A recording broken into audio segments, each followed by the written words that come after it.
हिमल इहो क़ौम खे चऊं था एको ॿधी करे तव्हां निकिरो। ही पाणी असांजो वफ़ाक़ हवाले करे छॾियो आहे, हिननि असांजी बिजली वफ़ाक़ हवाले करे छॾी आहे, हिननि असांजो कोयलो वफ़ाक़ हवाले करे छॾियो आहे। सिंध जी तव्हां कंडीशन ॾिसो, हितां जो माण्हू खे रोज़गार कोन्हे को, ॿ वेला मानी खाइण जे लाइ परेशान आहे, जो 300 अरब ॾींहं चवनि था। वरी इहे बयान अहिड़ा ॾियनि था असेंबलियुनि में जो असां चऊं था त अफ़सोस जहिड़ी ॻाल्हि आहे, चवनि था असां रोड रस्ता इस्पतालूं असां बहितर करे छॾिया आहिनि, पर तव्हां उन्हनि साफ़ ई दोस्तनि खां असीं चऊं था तव्हां इन इस्पतालनि जो विज़िट कयो, तव्हां हिते रोडनि जो विज़िट कयो, हिते कहिड़ी हालत आहे। सो असां इन जी मज़म्मत कयूं था ऐं असां इहो हरगिज़ बर्दाश्त न कंदासीं सिंधी क़ौम जो बजट वफ़ाक़ हवाले कयो वञे, असां इन सख़्त मुज़म्मत कयूं। ही जेको अॼोको असांजो एहतजाज आहे उहो सॼी सिंध में आहे। सिंध हुकूमत जेका वफ़ाक़ खे सखावत कई आहे, सिंध में तबाही आहे, सिंध में बर्बादी आहे, सिंध जा स्कूल ख़राबु आहिनि, सिंध जो इस्पतालूं ख़राबु आहिनि, सिंध सॼी तबाह लॻी पई आहे। ही सखावतूं करे 300 अरब वफ़ाक़ खे पिया ॾियनि ऐं ॿी जेके लेवीज़ जी मद में जेका आहे उहे बि जेको वफ़ाक़ जे हवाले पिया कनि पैसा, असां उनखे मुकमल तौर ते रद्द था कयूं।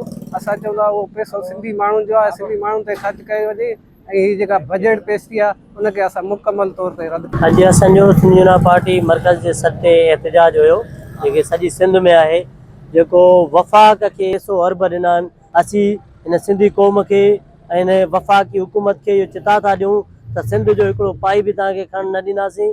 अॻ में बि सैयद ज़ैन शाह जी अॻुवाणी में असीं झर जंग में एहतजाज कयोसीं। सिंध खे चारों तरफ़ खोखलो करे छॾियो आहे। सिंध में का बि शइ न आहे, इस्पताल में ॾिसो, रोड ॾिसो, रस्ता ॾिसो, हर शइ में बंजर लॻा पिया आहिनि। असीं हिन वफ़ाक़ी हुकूमत खे अपील था कयूं, अपील न मुतालबो था कयूं त पेट्रोल सस्तो लॻो पियो आहे, हर शइ सस्तो लॻियो पियो आहे। जंहिं मुल्क में जंग थो लॻे उते पेट्रोल कोन्हे, असां वटि अञा ताणी 350 रुपया लीटर थो हले। यूनाइटेड पार्टी मरकज़ी सदर साईं ज़ैन शाह जे चवण ते सॼी सिंध में एहतजाज कयो पियो वञे ऐं मौजूदा बजट बि ऐं उहा जेकी सिंध जी बजट आहे उन मां 300 अरब वफ़ाक़ हवाले कया विया आहिनि।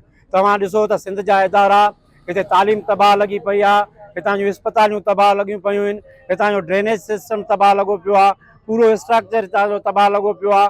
पर अफ़सोस सां चवणो थो पए त सिंध जे हिसे मां, उहो सिंध जी बजट मां 300 अरब वफ़ाक़ हवाले करे इहो सिंध सां दुश्मनी वारो ऐं माटेली वारो सलूक कयो पियो वञे। ॾिसो मौजूदा दौर में दरिया ते जेको दाड़ो थो लॻे पियो उहो बि उन्हनि जे वफ़ाक़ वारे हवाले कयो वियो आहे ऐं मौजूदा दौर में सिंध जा जेके बि यानी इदारा आहिनि उहे वफ़ाक़ हवाले कया पिया वञनि ऐं असां सम्झूं था त जेकी 28वीं तरमीम पेश करे कराची जी जेकी साज़िश कई पई वञे त कराची वफ़ाक़ वारे हवाले कयो पियो वञे त सिंध यूनाइटेड पार्टी सदाईं अपोज़िशन जो किरदारु अदा कई आहे ऐं हाणे बि चऊं था त कहिड़ी बि सूरत में सिंध सां दुश्मनी करणु न ॾींदासीं।